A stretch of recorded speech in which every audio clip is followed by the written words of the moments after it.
If we look at organic chemistry, it's centered around carbon. And as we briefly touched on, carbon is different. Carbon likes to share its electrons. We are not in organic molecules going to be looking at electrostatic attractions of cations and anions. For the most part, we're looking at molecular orbitals. We're looking at systems where carbon and the atoms around it are fully sharing their electrons so that those atomic orbitals have been modified to molecular orbitals. This is an important difference that you should realize when you start looking at organic compounds. What does this mean as far as the bonds? When we think about salts, potassium chloride, it's a cation and an anion. We've had a transfer of electrons, and now we have an electrostatic, an ionic bond between these two. With carbon compounds, we're most often going to have covalent bonds. Covalent bonds are going to be stronger and more stable in many cases than what we consider with ionic bonds. If we take an organic molecule, such as sugar, and put it into water, it's still going to be the molecule sugar. We're not, with making a solution, going to take that sugar molecule and break it into separate parts. Unlike potassium chloride, we throw potassium chloride in water, we're actually going to solvate those two ions, and we're going to have potassium ions and chloride ions in solution. What are the types of covalent bonds that carbon can create? If we think about a simple molecule such as ethane, ethane has 2 carbons and 6 hydrogens. Each carbon has 4 bonds.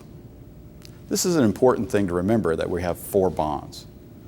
But it turns out that we don't always have to have 4 atoms attached to carbon. This is one of the nice things about carbon that allows us a lot of diversity in our molecules. In ethane, there are single bonds between every atom. The single bond are covalent bonds, and since they have a direct overlap of their orbital densities, we call these sigma bonds. If we compare this to a similar molecule, ethene, where we have 2 carbons and 4 hydrogens, the 2 carbons are actually double bonded to each other. This double bond has a sigma bond, a direct overlap, and a pi bond. The pi bond is a side-by-side overlap. If we compare the nature of these 2 bonds, we can use a simple example. If we think about a direct overlap, a sigma bond, we really have this type of overlap. It's a very strong bond, and it's probably going to be pretty short. If we think about a pi bond, we actually have a bond where we're actually have an overlap here and here. If you were falling off of a building, and I grabbed you this way, the fireman clasp, there's a high chance that I'm going to bring you up. If I grab you this way, we'll both be praying very heavily that you don't fall. This is a significant difference between sigma and pi. Sigma bonds are going to be stronger, pi bonds are going to be weaker. The other significant difference is that if I break a pi bond or I relocate a pi bond, I actually have not changed the direct connections between my atoms. That sigma bond is still there. If I break a sigma bond, I've taken the molecule apart. If we think about another molecule, Ethyne, here we have 2 carbons and 2 hydrogens. Now, to get the 4 bonds we run around carbon, the 2 carbons have to have a triple bond. This triple bond can only have 1 sigma bond, so the other 2 bonds have to be pi bonds, a pp orbital overlap between the 2 carbons. The bond is going to be shorter and stronger, but one of the unique things about going from sigma bonds to pi bonds is we're not going to have a triple bond that's 3 times as strong as our original sigma bond, because each pi bond, each pp overlap, is not as strong as original sigma. This is something to consider as we look at these structures. The other part about this covalent nature and the sigma and pi's is resonance structures.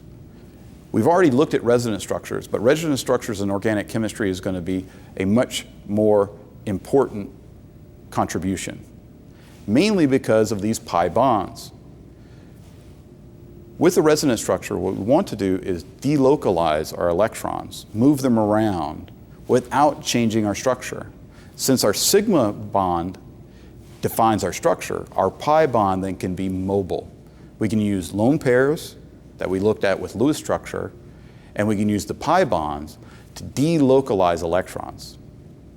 The way to think about resonance structures is that if we have several resonance structures, those are snapshots. If we think about the first moving pictures, it was of a horse running. Those were separate snapshots, and those separate snapshots, they could actually see that the horse at one point in the gallop was not actually touching the ground. But the reality of that was you had to continue the flow to see what was going on. If we look at resonance structures, what we're doing is separating out different alignments of electrons with the same base sigma structure of that molecule to give us a good picture of the overall electron cloud, the electron dissipation or delocalization in that molecule.